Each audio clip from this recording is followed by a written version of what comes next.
The program of St. Louis Blues, originally scheduled for this time, has been canceled. Representative Maury Maverick of Texas, scheduled at 8:15 p.m. Eastern Standard Time, will be heard instead at 8:45 p.m. this evening, speaking on the subject, Too Many Battleships and War. Tonight the world trembles, torn by conflicting forces. Throughout this day, event has crowded upon event in tumultuous Austria. Meanwhile, the outside world, gravely shaken by the Austrian crisis, moves cautiously through a maze of diplomatic perils. Since the German troops crossed the Austrian border on the historic invasion last Friday, news has flowed across the Atlantic in a steady stream.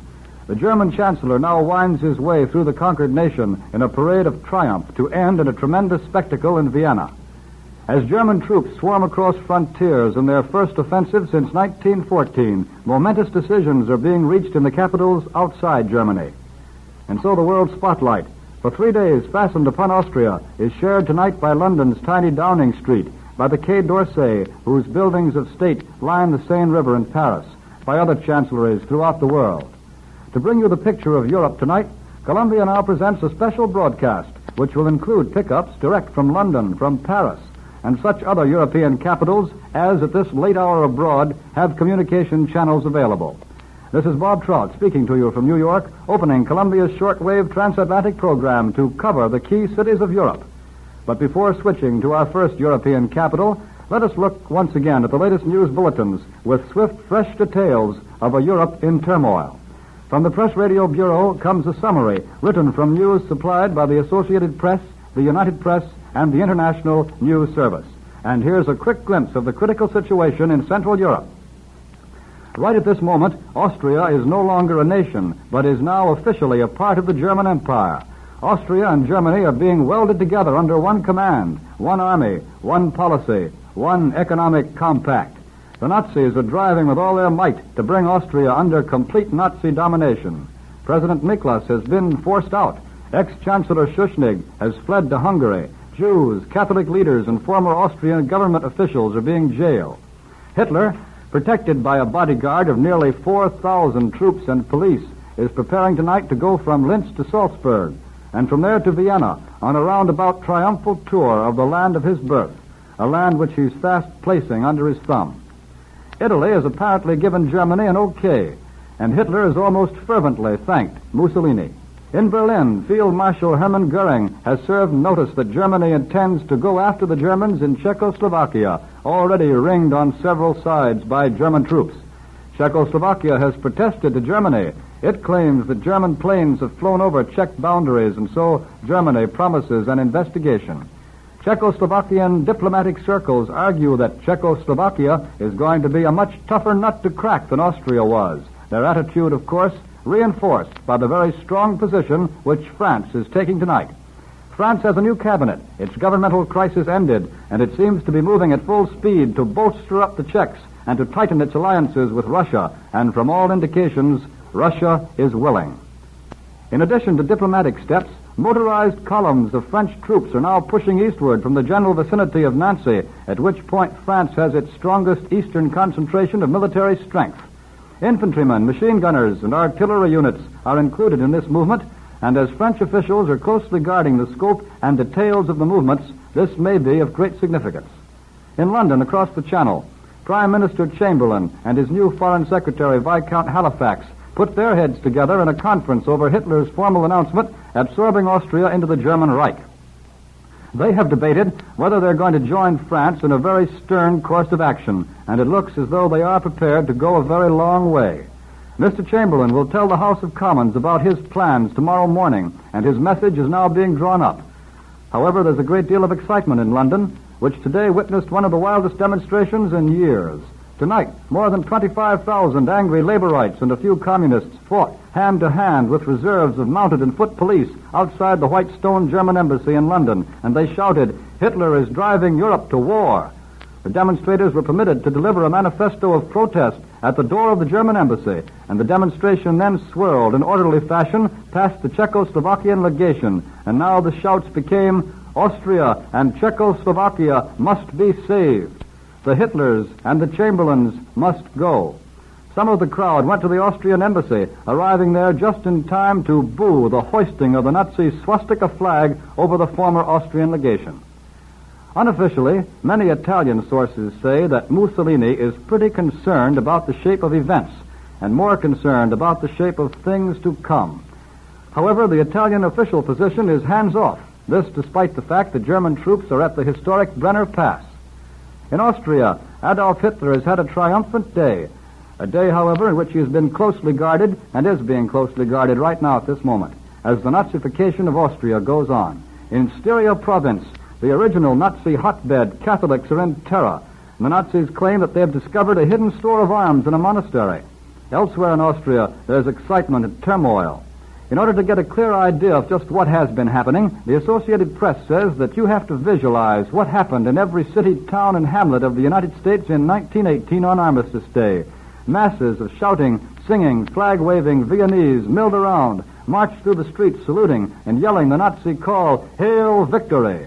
Truckloads of men, women, and children, there were even mothers with babies in their arms, rode through the streets setting up a terrific racket. It seemed as if the whole population was in the streets. Significant of a new order of things, a revolution in the customs and life of the people, as well as in the political and economic aspects, was the switch of coffee house music from the old graceful Viennese waltzes to new German brisk martial airs. There's not much opposition, at least outwardly, to the Nazi drive, but inwardly, no one knows just how a good many of the Austrian people feel, because it must be remembered that Austria is overwhelmingly Roman Catholic, that there'd been a very large socialist vote in the last election. In a copyright dispatch, the Jewish Telegraphic Agency says tonight that at least 150 prominent Jews, bankers, and businessmen have been arrested by Nazi brown shirts acting as auxiliary police. The cry of anti-Semitism is being taken up in the Austrian streets. Anti-Jewish measures have already been promulgated. The Austrian press is under Nazi domination. The Nazis have taken over the radio, and they are out to control everything. That last-minute summary of the European situation was furnished by the Press Radio Bureau. And now Columbia begins its radio tour of Europe's capital cities with a transoceanic pickup from London, where we are to hear Ellen C. Wilkinson, woman labor member of the House of Commons. We take you now to London, England. While Hitler continued, or you might say, completed his triumphal conquest of Austria today, Great Britain remained relatively calm. Here in London, there were some anti-German demonstrations this afternoon, a few clashes with the police, but nothing at all serious compared to what I saw in Vienna Friday and yesterday. What happened was this. The International Peace Campaign organized a big meeting in Trafalgar Square. It was at this meeting that Professor Haldane was quoted as having said that criminals were running the British government. There were boos and hisses at the mention of the name of the Prime Minister. When the meeting broke up, most of the crowd, numbering several thousands, and giving the clenched fist salute, marched on the German embassy in Carlton House Terrace, not far away. Mounted and foot police, however, blocked the way at a respectable distance and stopped the crowd. Finally, after much discussion, 3 persons were permitted by the police to present a letter of protest to the German embassy.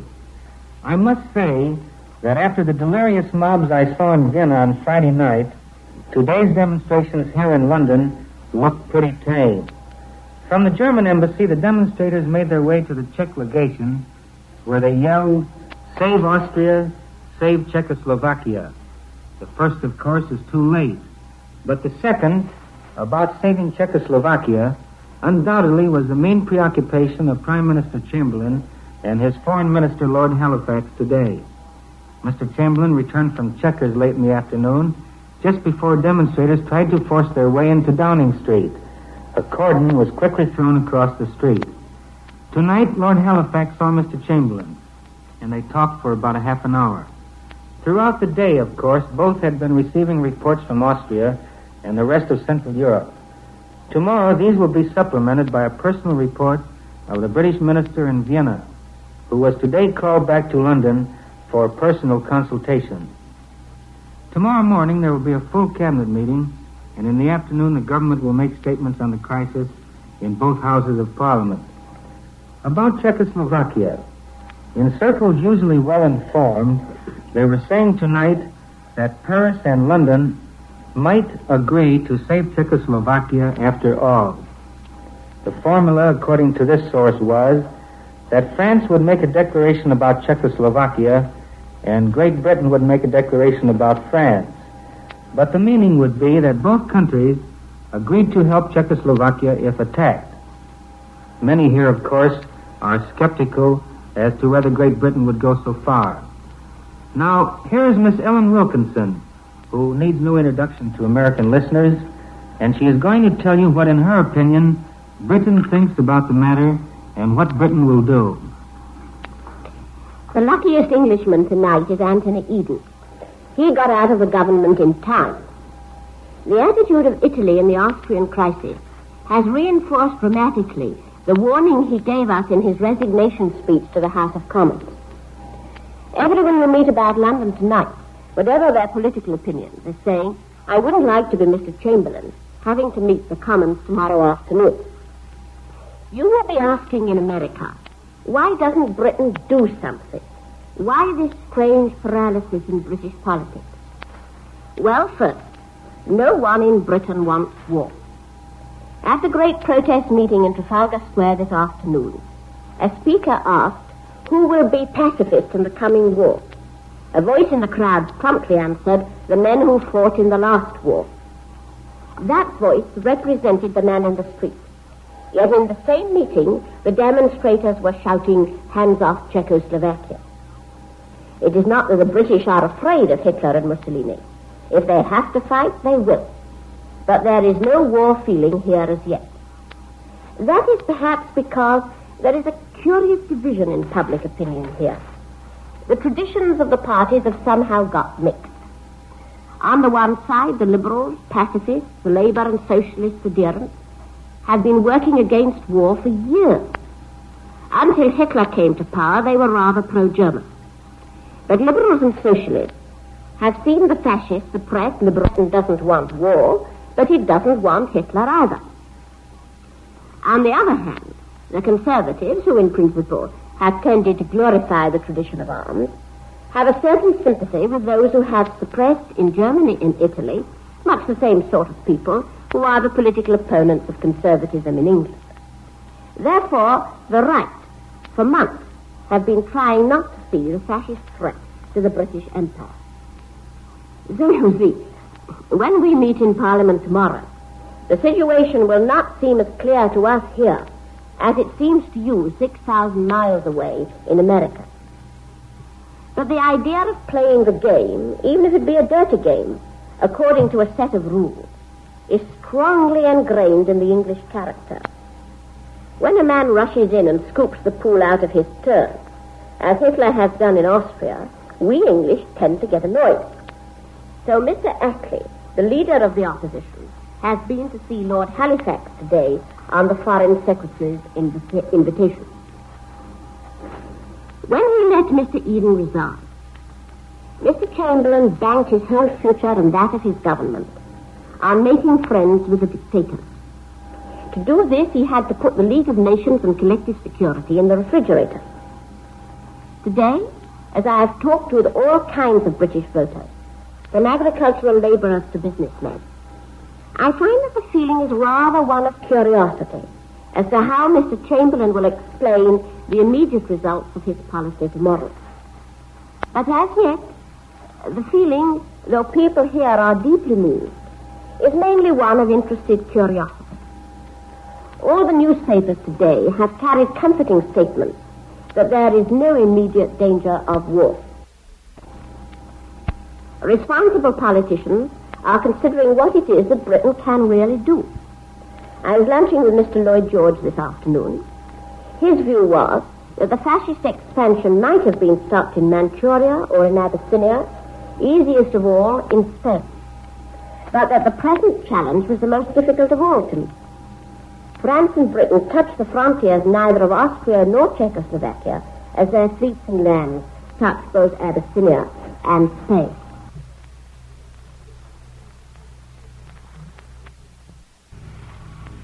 As I said, everything is quiet in Vienna tonight. There's a certain air of expectancy about the city, everyone waiting and wondering where and at what time Herr Hitler will arrive tomorrow.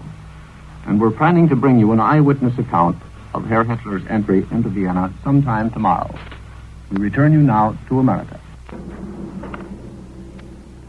From Berlin, we have heard Pierre J. Huss, International News Service Berlin correspondent, and then last of all from Vienna, Columbia's European Director, Edward R. Murrow, has just spoken to us, which completes Columbia's tour of Europe's troubled capitals. And now in our studios in Washington, D.C., we're to hear now from the Honorable Louis B. Schwellenbach, Democratic Senator from the state of Washington. Soon, the increased armaments bill will be argued on the floor of the United States Senate, and as a member of the Senate Foreign Relations Committee, Senator Schwellenbach has a particular interest in any proposal affecting America's armament. As the United States looks toward Europe tonight, we listen to the opinions of Senator Louis B. Schwellenbach, and for that purpose, we take you now to Washington, D.C. To the average American, the Nazi seizure of Austria demonstrates three things. First, the futility of contracts or treaties with dictator nations. No one can deny that Friday's invasion was a direct violation of the Berchtesgaden Agreement of February 12th. There, Hitler agreed with Schuschnigg on the independence of Austria. Certainly no one can deny to an independent state the right to conduct a plebiscite on a question of fundamental policy. Yet Schuschnigg's announcement of a plebiscite for today resulted in the seizure of Austrian control by Hitler. Second, it demonstrates that treaties signed at the point of a sword are worthless. This climaxes the series of violations of Versailles by Hitler. In no instance have the other signatories to Versailles even more than mildly protested. Third, and most important, it demonstrates the futility of war as an instrument for settling international controversies. 20 years ago, we were in the midst of a gigantic struggle to preserve democracy for the world. We gave our blood, our lives, our money, and our resources. 20 years later, we see the torch of world leadership being seized by the world's leading dictator. We cannot deny the fact that Adolf Hitler today is Europe's leader. We tremble at what he will do next. We know what will become of religious liberty in Austria, both for the Jews and the Catholics. It just will not exist. We know what will happen to freedom of speech and of the press. They will be suppressed. Democratic processes for 7 million Austrians are extinct. The probabilities are that he will press into Czechoslovakia, Romania, Hungary, and then on into the Ukraine. Events are moving rapidly in Europe these days. The old continental intrigue is too fast-moving for the average American to understand. England thought that by substituting the realistic actualities of Chamberlain for the idealism of Eden, she could stem the tide of the onslaught of the aggressive dictators. Just 2 weeks later, she found she was too late. Francis thought throughout the years that she could rely upon the steel ring which he had placed about Germany. She now faces its collapse. Even Mussolini looked with patronizing friendliness on his imitator. He now finds that the student has outgrown the master. What does this all add up to, so far as America is concerned? Certainly disillusionment as to what can be accomplished by the instrument of war. We tried to preserve democracy in Europe once by going to war. We know now that that method does not work. I have been saddened by the events of these last 3 days, so saddened that I took solace in that source from which I always find comfort when it seems that the going is too rough to stand. I went to the essay of Emerson in which he said, and I quote, "This law writes the laws of cities and nations. It will not be balked of its end in the smallest iota. It is in vain to build or plot or combine against it. Things refuse to be mismanaged long. Though no checks to a new evil appear, the checks exist and will appear. Nothing arbitrary, nothing artificial can endure." Of all forms of government yet conceived, democracy furnishes the most useful agencies for fighting arbitrary and artificial mismanagement. What we must do is to protect and preserve democratic methods in America. No doubt we will be importuned again to spend our resources in a futile effort to correct conditions in Europe. The inevitable law of which Emerson speaks will take care of Europe. What we must do is to preserve American democratic processes to care for our own.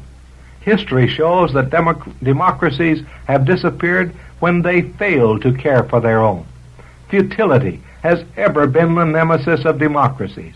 Never in the world's history has it been more necessary for democracy to work than it is for democracy to work here now.